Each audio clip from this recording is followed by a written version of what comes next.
Hey you all, welcome to this video where I will help you out how to buy stocks right here on TickMill. And if you want to do this, we go right here to symbol and then you will find right here the option stocks. So if you click right here on stocks, you will find right here all the stocks that you can trade. If you want to search for a stock, you can also search right here. And then let's search for ASML. Oh, they don't have that. Then maybe Adobe. They have Adobe, and then we click on Adobe, and then right here you see here the Adobe chart.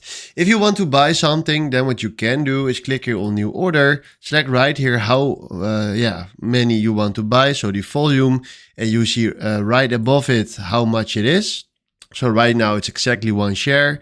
We can put a stop loss or a take profit on it if you want to do that. And then just click right here on buy market.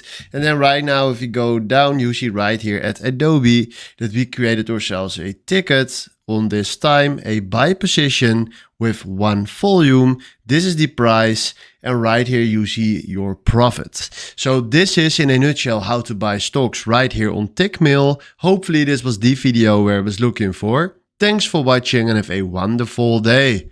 Ciao.